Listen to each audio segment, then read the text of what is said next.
आज মঙ্গলবার তাই ছুটি ছিল, তো ভাবলাম বাড়িতে বসে একটু পনির বানিয়ে ফেলি। So let's start.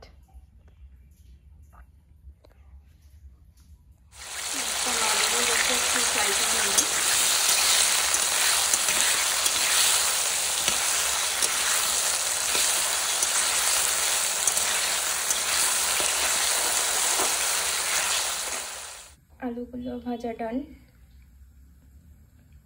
এবার ফোড়ন দিতে হবে। তো ফোড়ন দেওয়ার জন্য আমরা ফার্স্টে দিয়ে নিচ্ছি দুটো তেজপাতা,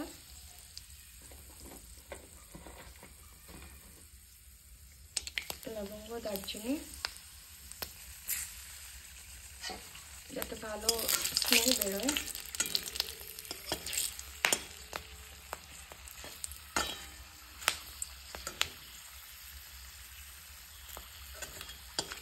এটা একটু ভেজে নিয়ে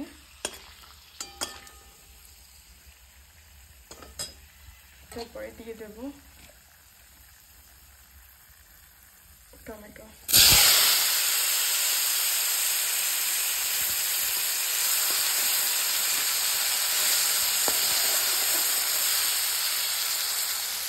টমেটোটা যতক্ষণ না গলে যাচ্ছে ততক্ষণ এটাকে নাড়তে হবে লো ফ্লেমে, তারপরে মশলা দিতে হবে।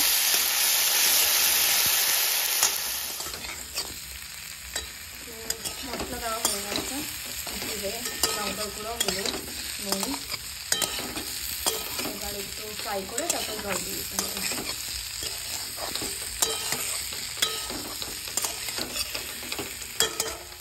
পনিরটা হালকা করে ভাজা হয়ে গেছে, বেশি ভাজলে শক্ত হয়ে যাবে, তাই এতটাই ভাজতে হবে। Finally, this is how it looks like after processing paneer.